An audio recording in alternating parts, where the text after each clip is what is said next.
How do you do, Bill? Well, hello, Tom. Hey, did you hear the great news? Frankenstein Minute has been nominated for a Rondo Award for Best Podcast. The what has been nominated? Frankenstein Minute, you know, the podcast we've been doing every week for over 180 episodes, you know, for the last, 3.5 years? Oh, Frankenstein Minute. I'm sorry, I thought you said Frankenstein's in It, the podcast where we discuss movies that feature actors who portrayed Victor or Henry Frankenstein. That's not a thing. No. Well, that's why I was confused. Are you not excited about the Rondo nomination? Well, it is truly an honor to be nominated. But to be honest, do we really stand a chance of winning? Well, sure we do.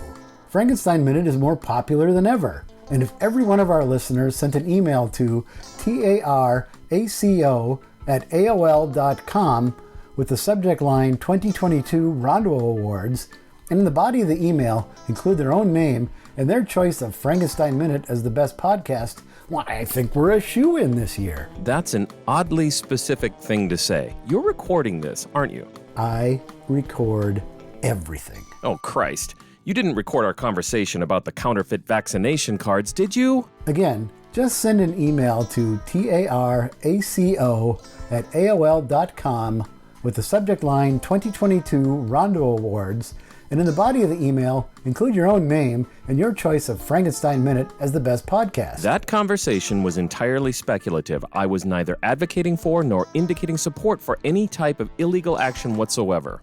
Sure. How do you do? We're about to unfold the story of the Son of Frankenstein. This one is probably just as bad as his father. Good morning, son. Well, hello. My son, you have inherited the fortune of the Frankensteins. I trust you will not inherit their fate. By heaven, I think you're a worse fiend than your father. What are you going to do about it? There's a monster afoot and you know it. Well, we warned you. You've been warned.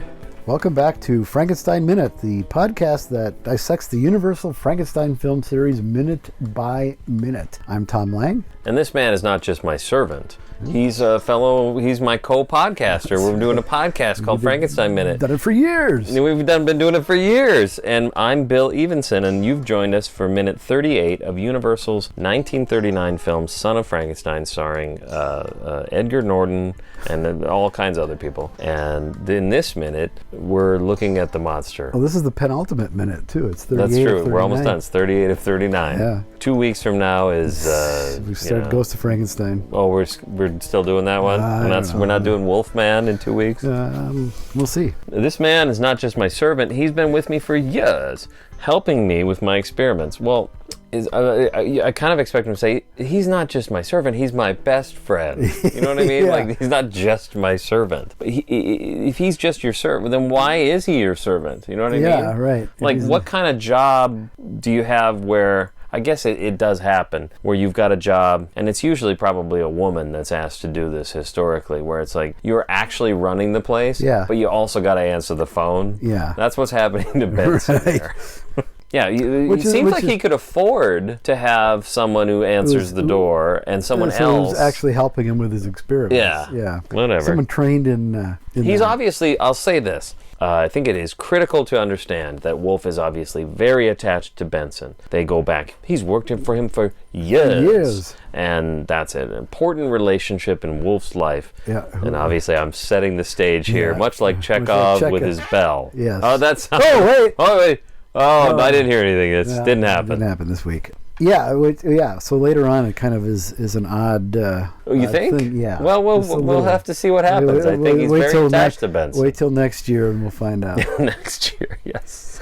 I need him now to help make notes, and Igor doesn't move a muscle. Doesn't even blink. Again, just stares him down. Again,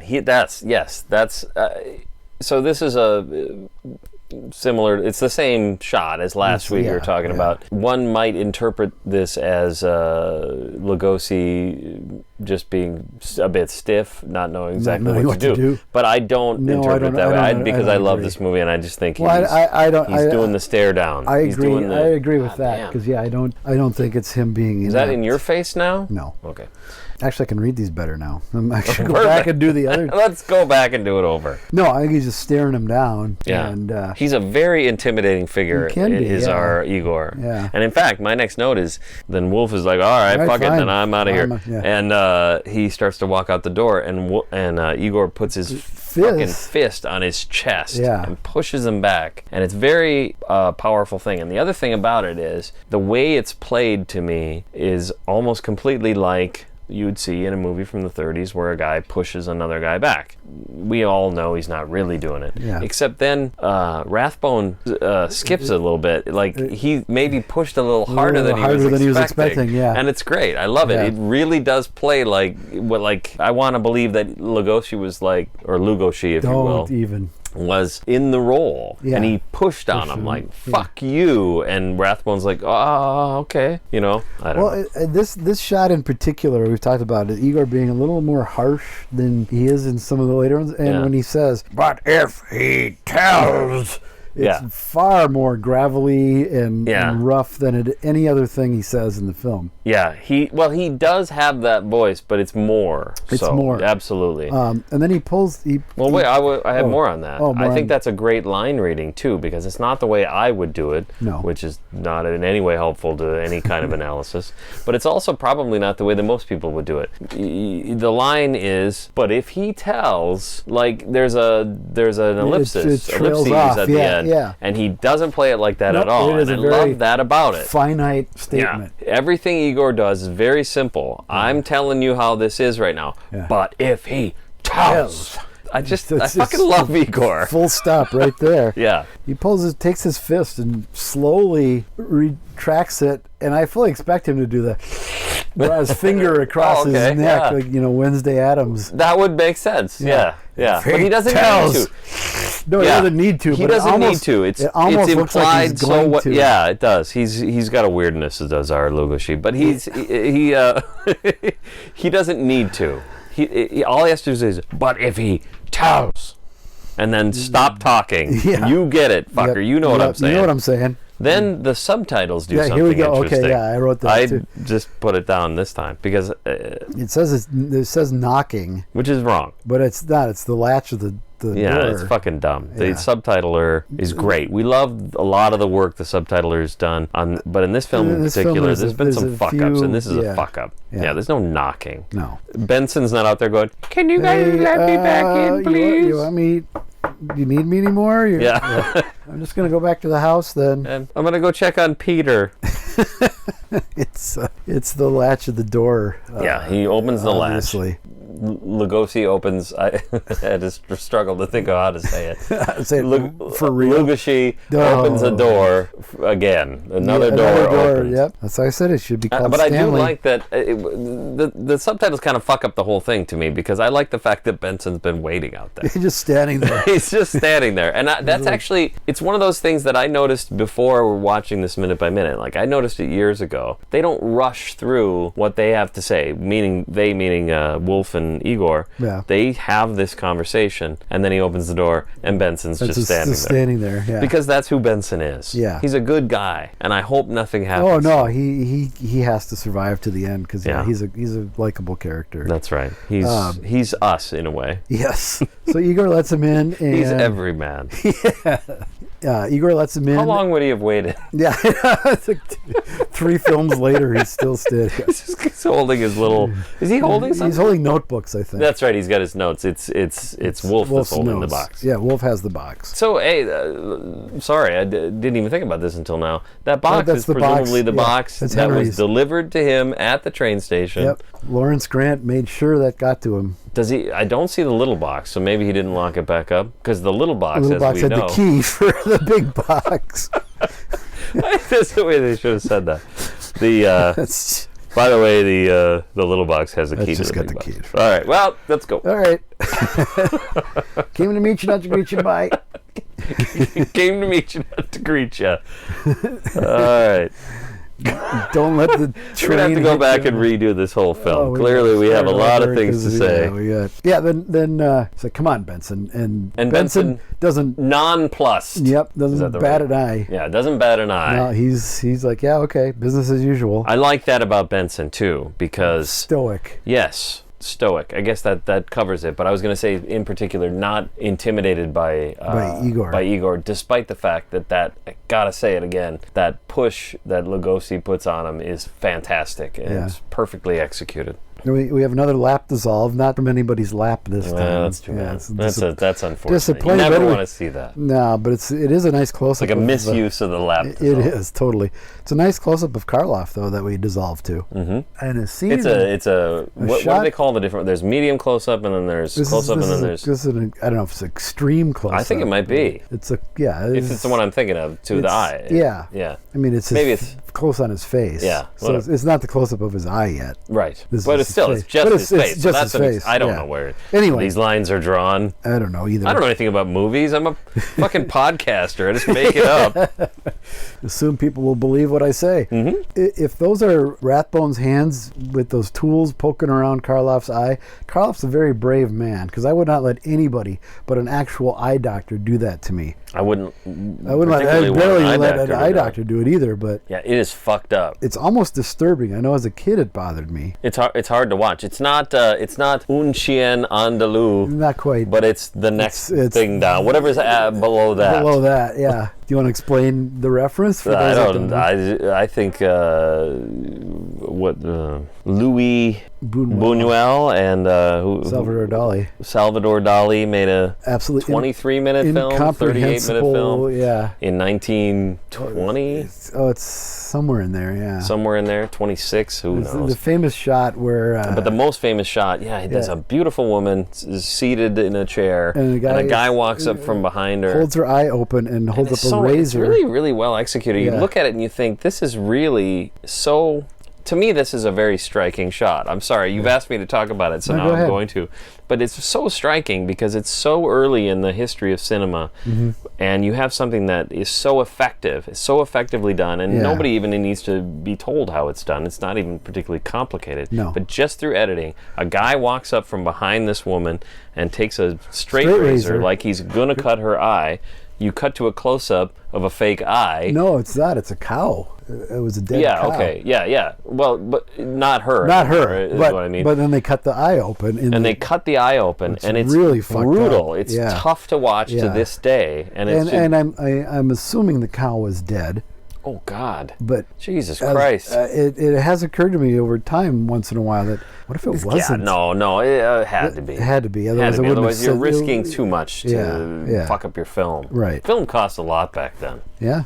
But there's no way to improve on it. That's what I think is. This is the way I'm a nut. Everybody knows this, but I do a podcast about movies from the 30s, and so I think that old movies. I think it's striking how perfect an old movie can be. There's no way to improve upon. No. That. There's no way to actually cut when a they make woman's Frankenstein next year, or they're making, what are they making? Renfield, and then supposedly Bride of Frankenstein. No, they're still making all these things. I'm happy to. I'm not opposed to any of this. I'm happy that all these things are happening, but I still think it's striking that you can't improve on that shot. No, you wouldn't change anything. No, I don't know how you could. Yeah, and unless you actually cut the actress's eye. Oh, which Christ, is just you're right. That would be better. There'd be blood fucking shooting out everywhere. That would be better. Thank you. You're right. If you made a snuff film, an actual snuff film would be slightly better. I mean, depending on your definition of better in this instance. I am giggling again. You should cut out all this. But in this case, gold. You've got what is clearly Boris Karloff. Yeah. No cows were harmed. No, in the making of this shot. Karloff has suffered for his art.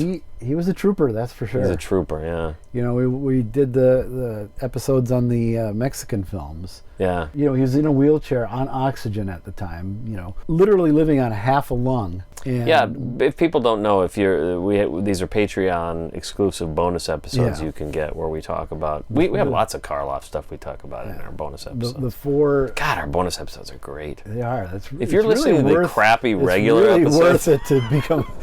You're an asshole. then they would rehearse, and he would take the oxygen off and stand up. And I believe it was Jack Hill said, no, this is just rehearsal. He's like, nope, this is my job. This is what I do. And he would literally suffer through the rehearsal doing whatever was asked of him. Yeah. It probably would have killed him, but... The other thing, when I hear a story like that, I think about sort of what it does is, it seems to me that, and this is not... Well, it is related to this minute. It is related to this shot in particular. When you've got a movie when you've got people putting their all into trying to make something, to produce something that's as best as it can be. The thing I always think of is The Godfather, where when you see a scene where Marlon Brando is having a conversation and they cut to the shot where it's just the back of Marlon Brando, that's the back of Marlon Brando. And a lot of the times he's fucking around. Like there's the scene where I'm terrible. The big brutish guy comes in to tell him... Luca Brasi? Luca Brasi, thank you. Comes in to talk to him, to tell him, your daughter's wedding. He's trying to deliver this little speech. Yeah. He's delivering it to Marlon Brando, who's got a note on his forehead that says, fuck you. Why is Marlon Brando even there? Because usually you just have a stand-in. But I think they were kind of... In that case, I assume it was a budget consideration. And that's probably true here in some capacity. I mean...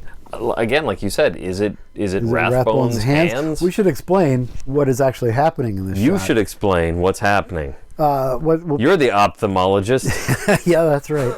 Wolf is examining the monster's eyes, and he has these two little tools, one of which he puts like about an inch or so below the eye and pulls the cheek down to open. Which seems reasonable. The other one, he hooks under the eyelid and pulls it up. And it's not just Boris's eyelid, it's Boris plus Jack Pierce. Plus Jack Pierce's eyelid. Oh. And Karloff is a trooper. He doesn't flinch. I'd have to been sedated to do that. The monster looks Malcolm McDowell would. Think of the Ludovico treatment in Clockwork Orange. It reminds me of that completely. Yes, definitely. And then the other thing that I think is fascinating is what Karloff then does, which is he looks around. Yeah. So this guy's in a coma. That's the way I look at it. I don't know if anybody's said that, but he certainly seems to be. And I don't know what would happen if you were in a coma. And maybe that's exactly what would happen. Someone would pry your eye open and... it's not like your eye would be gone. It would be there. Something would be happening. So I think it's just reacting to the change in light. Okay. Looking, where's the light source all of a sudden? So what really happens in this case, or to me, is he's looking away from... His eye is looking away from Wolf, and then he kind of just calmly looks around and then ends up over on the other side where he's looking at Wolf. So that leads me, I guess, as when I would watch it, not podcasting, when I would just watch the movie, I kind of always got the impression that he was sort of aware of what was going on. Yeah, I think so. That's the way it looks to me. Yeah, I think so. I agree. I think you can be in a coma and still have some brain activity, can't you? I assume you have to have some until you die. Yeah. Or until you're brain dead. Yeah. Like did you hear about this guy who had COVID and they flew him to Texas? Do you know what I'm talking about? Yeah. He was brain dead. Is that right? Was he brain dead? Yeah, I think he was. And the people in Minnesota that are reasonable medical people said we're going to unplug your husband because he's life dead. Support. Yeah, because basically he's dead. And then Republicans, as they do, get all excited and upset, and they flew him to Texas where he died. Yeah. So it's like that. So thanks for all that. I just fucking God. I'll edit this one. It'll be fine. Okay. And there's a couple of weird close-ups of Igor and Benson. The one of Benson looks like it's from later on. Yes. It's that's interesting out that you of say place. that. Yes, we didn't talk beforehand. Nope. But I feel like that too. It's this weird shot where he's looking directly at the camera. Basically looking right into the camera. Yeah. I like the Igor close-ups. They're fun. It's a lot of fun, and I think it's fun. Especially when going through minute by minute, to sort of think about what it was like on the set. We've talked about Roland B. Lee trying to increase Lugosi's screen time and his I was about to say screen time, but excuse me. Take two. I was about to say screen time, but is it screen time or is it just how much he worked? Like if you just had him on the set, increasing his paycheck. Increasing his paycheck, yeah. And it's going to go on for a few more weeks of our podcast. It's just these shots of Lugosi, but they again look slightly out of place. The whole thing. It contributes to this atmosphere of weirdness, disjointed quality to it. Right. Because neither of these close-ups look like they're where this is taking place. Yep, I agree. Lugosi is sort of against a blank wall, just sort of randomly. It's well lit, it's well shot, but they don't look like they're organically part of the scene. Right. Here's what I wrote. I have 3 things. He randomly looks worried, disapproving. Yeah, I definitely think that. Yeah, and some where he looks like he's in a trance. And I think we'll get into that maybe more next week. I think the next one is more so. I think those are the 3 Igors in these cutaways. Yeah. Worried is definitely here, worried, I think. Worried about his friend. And he might already go to disapproving. Like, I don't like this. Or maybe this one's disapproving. He's got a slight frown. Yeah, a frown. Slight frown. And then when we get into the trance, it's fucking spooky. We're on 30. Yeah, next week. Next week it's just glazed over. I don't know if it was a long shooting day. I don't know what they were going for. It's like, This is next week, though. We should. Yeah. All right. Well, then I'll have to remember. Write that down for next week. One of the things I like is we get the introduction of the iconic wolf wearing his head mirror. Yeah. And I Googled this to find out what this thing's called. It's called a head mirror. So I got nothing to work from. But nowadays, I can't imagine that. I don't think such anybody a thing ever even uses exists. them. Yeah. So you would have graduated to headlamp or headlight or whatever it is, where you have a light on the doctor's head. Yeah. But even that just seems kind of, I don't even know if you see that anymore much. Maybe specific circumstances. But he's got his head mirror, and of course, you and I have talked about it multiple times. This is the image that was on the VHS several box. VHS copies, yeah. And in my VHS box was the one that was a black and white image that was colored partly purple and partly green, and I can't remember which part was purple and which part was green, and I don't have it. Do you have it? No, I don't have that one anymore. You're the kind of guy anymore. that has stuff. I don't have that one anymore. I have. They did a series where there was these beautiful paintings on the covers. VHS? Yeah, I don't even know this. The packaging was gorgeous. Oh! I thought this was of that. It's the same. It's I know the same what you're basic talking about. image. Okay, so now I'm picturing it in my head, and it's all of them. It's all the whole series. So painted images of It's usually like a close up of Lon Chaney as or whoever, the monster, close up for the ghost, and And there was one I don't even know. I can't even picture the Son of Frankenstein one. You're gonna pull it up. That's the one I'm talking about there. The series of them. The whole classic monsters. Basically interesting. That might be the one I'm thinking of, and it's not as green as I remember. The one you're thinking of is that one. Yeah, you're right. Where it's virtually the same. Close up. It's virtually the same as a close up of Wolf with his head mirror. Yeah. He's purple, and reflected in the mirror is Boris as the monster, and he's green. No Igor. The other one has Igor, or no? None of them have Igor. None of them have Igor. No, my memory was Igor. There is a publicity still like that. Oh, okay. Where it is the monster and Igor.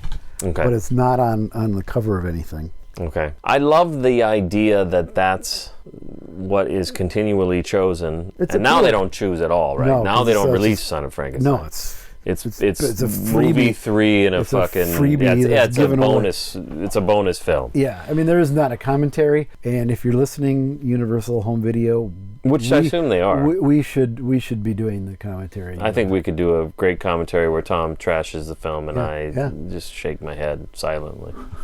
Maybe a video close commentary. To a spit take. I was going to take a drink.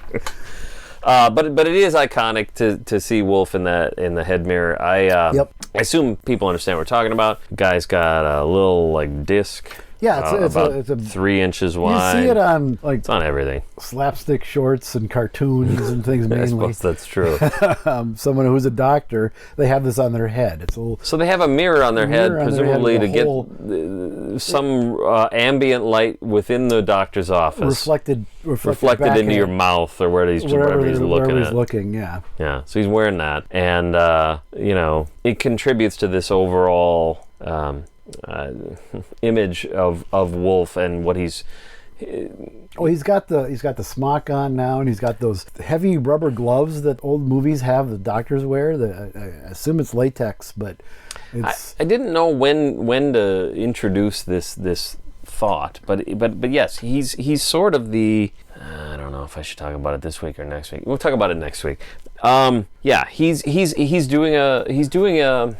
He's like a movie doctor. He's like a movie doctor, and he's doing a checkup. He's doing your whatever you call your norm. He's an examination of the monster. It's your physical. The monster's going in for his physical. Yeah, he gets one a year according to his HMO. Well, he's overdue. Yeah. Oh, yeah. It's been 35 since Pretorius did his physical. Henry and Pretorius, did it last. And can you imagine Henry and Pretorius doing your physical?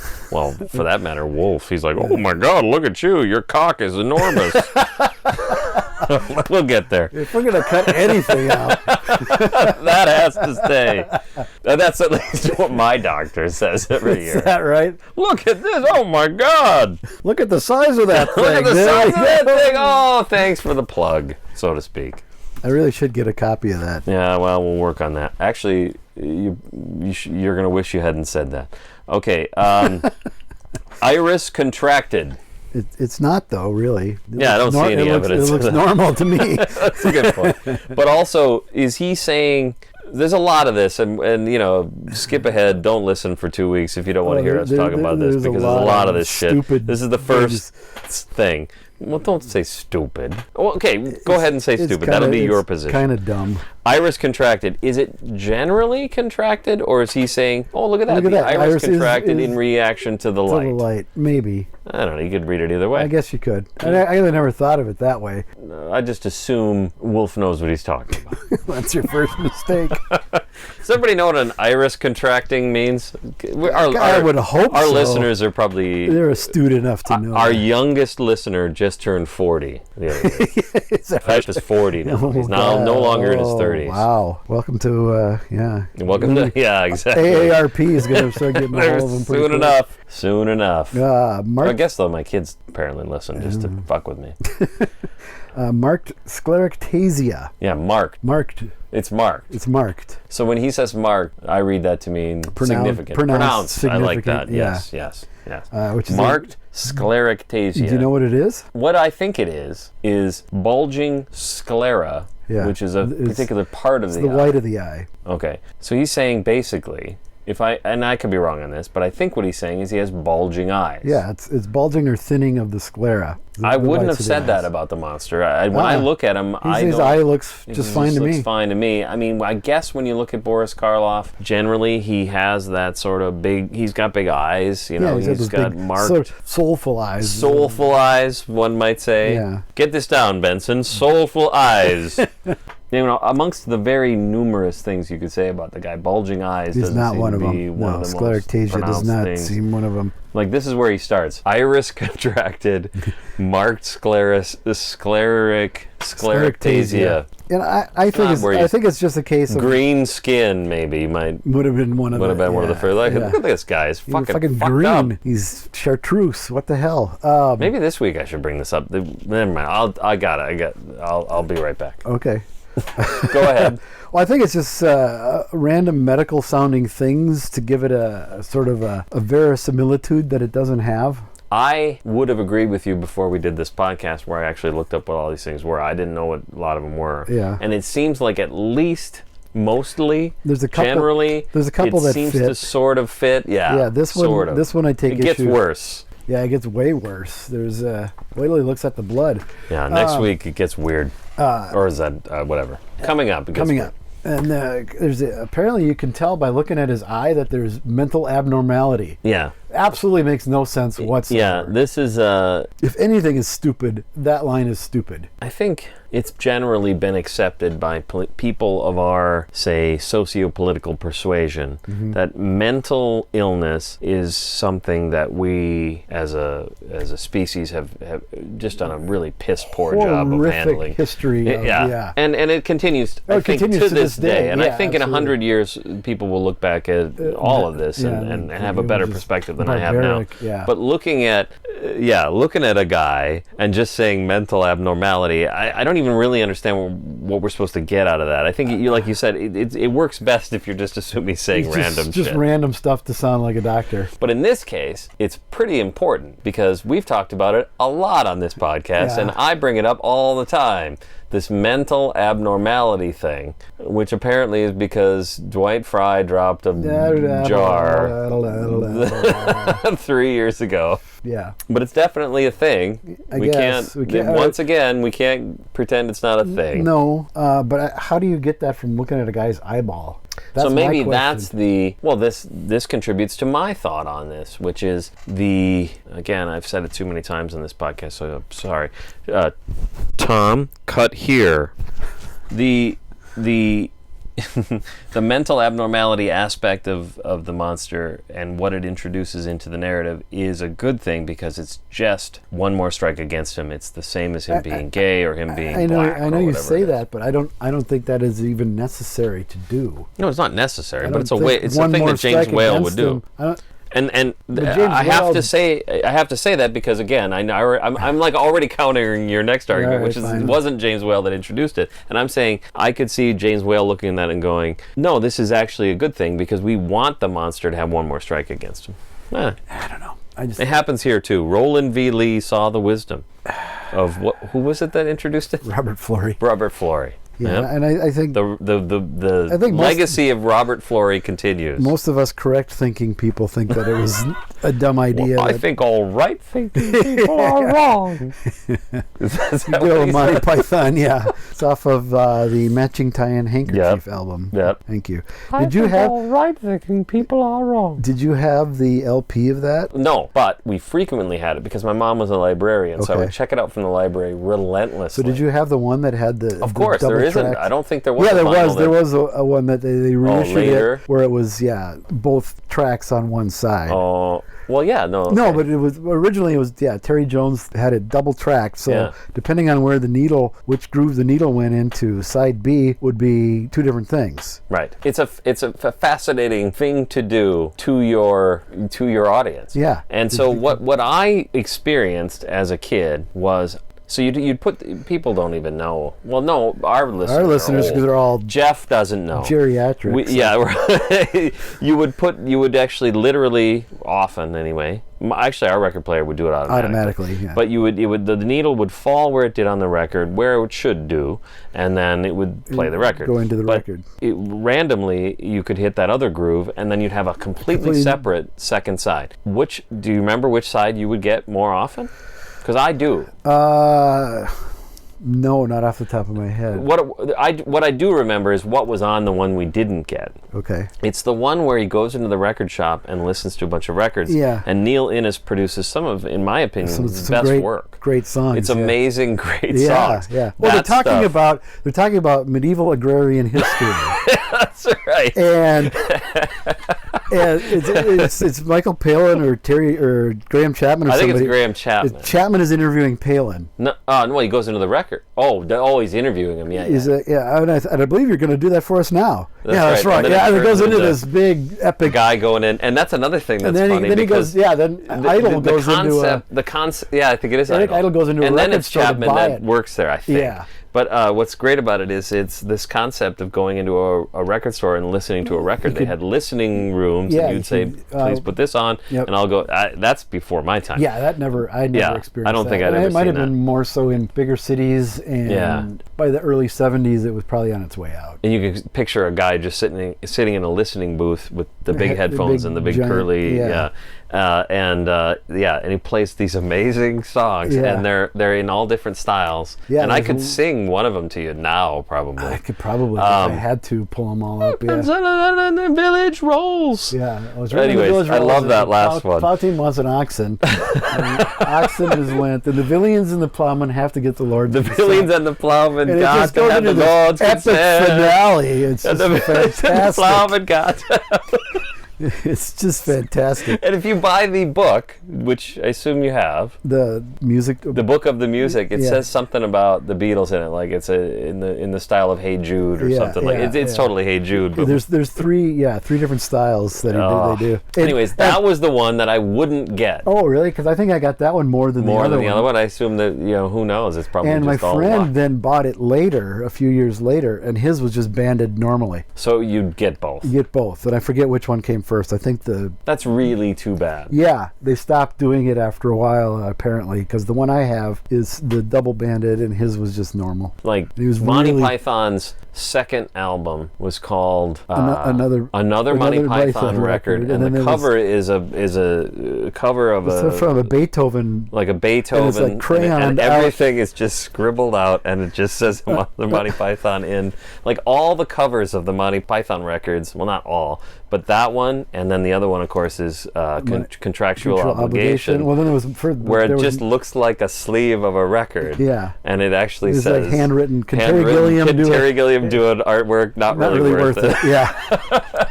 Yeah. Then there was Monty Python's previous record. Yeah, and that's kind of a normal. That's looking normal. one. Yeah, that's like a typical Gilliam artwork.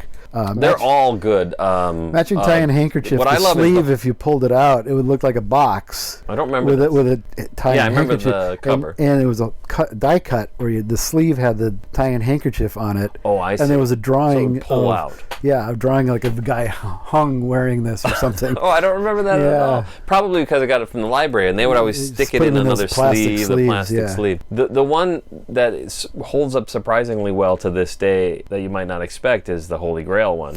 Yeah. Because if you listen to like the Life of Brian record, It's just kind of Life of- half-assed. It's kind of Life of Brian, half-assed. some stupid It's shit. like Chapman and Palin Chapman came and in for an Palin, afternoon yeah. and Meaning did of Life is similar. Yep. But Holy Grail is it's a big tons epic, of extra it's material. a big epic production, and Yeah. it starts off like a premiere of the film. Yeah, exactly. Yeah, All of that is so it's great. really, really well Like the produced. best parts of that have nothing to do with Yeah. what was in the film. They even go off on a tangent completely. I Yeah, think, on yeah, one side, they go. where it's just, yeah, God, those are and then great. at the end, it's like, well, that's it. The rest of the film is pretty much visual, and that's the end of the record. Which is how the It was film just kind like, of it kind of peters out. It was perfect. Yeah. Oh no, this is an editing nightmare. Yeah. Not this record!